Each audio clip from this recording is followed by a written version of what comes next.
क्या कभी आपने पूरी सच्चाई से किसी को चाहा हो और बदले में आपको सिर्फ धोखा मिला हो? क्या सच में सामने वाला बदल गया था या हमने ही उसे कुछ और समझ लिया था?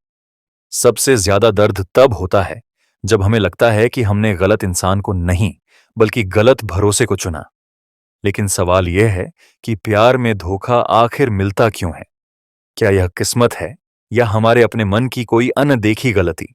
धोखे की परतें क्यों टूटते हैं रिश्ते? आज के दौर में प्यार अक्सर समझ से ज्यादा कल्पना पर टिक जाता है।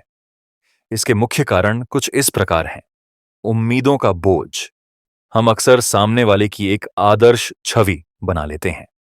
जब समय के साथ उसका असली व्यवहार सामने आता है, तो हमें लगता है कि उसने हमें धोखा दिया है, जबकि हमने उसकी शुरुआती चमक को ही स्थायी मान लिया था।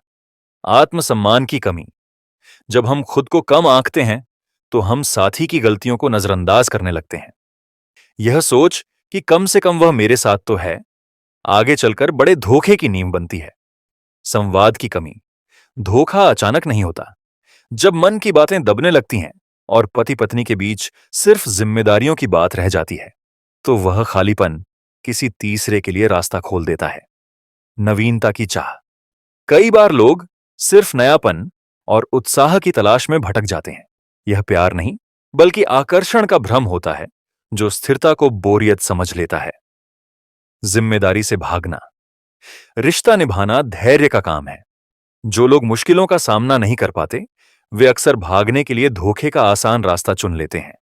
एक गहरी सच्चाई, प्यार में धोखा अक्सर सामने वाले की बुराई से ज्यादा हमारे चुनाव की समझ से जुड़ा होता है। हम कई बार उन लोगों की ओर आकर्षित होते हैं जो हमें भावनात्मक चुनौती देते हैं, स्थिरता नहीं। तीव्रता, इंटेंसिटी और स्थिरता, स्टेबिलिटी के बीच का अंतर समझना बहुत जरूरी है। जब हम अपने भीतर के खालीपन को भरने के लिए किसी को चुनते हैं, तो हम उसे इंसान नहीं, सहारा बना लेते हैं, और सहारे पर टिके रिश्ते अक्सर असंतुलित हो जाते हैं। अब आगे क्या? समाधान। खुद को पहचानें। प्यार करने से पहले अपनी कमजोरियों और जरूरतों को समझें, ताकि आप बार बार गलत चुनाव न करें। स्पष्ट सीमाएं, बाउंड्रीज। अगर कुछ गलत लगे तो उसे नजरअंदाज न करें। आत्मसम्मान के साथ खुलकर बात करें। पहचान न खोएं। एक धोखे को अपनी पूरी जिंदगी या पहचान मत बनने दें। हर व्यक्ति एक जैसा नहीं होता। निष्कर्ष। धोखा मिलना यह नहीं दर्शाता कि आप कम थे, बल्कि यह दिखाता है कि आपने किसी को जरूरत से ज्यादा जगह दे दी थी। अगली बार जब आप किसी को अपना दिल दें, तो क्या वह सिर्फ भावना से होगा या थोड़ी समझ के साथ भी? आपके विचार। क्या आपको भी लगता है कि धोखे के पीछे कहीं ना कहीं हमारा अपना अति विश्वास होता है?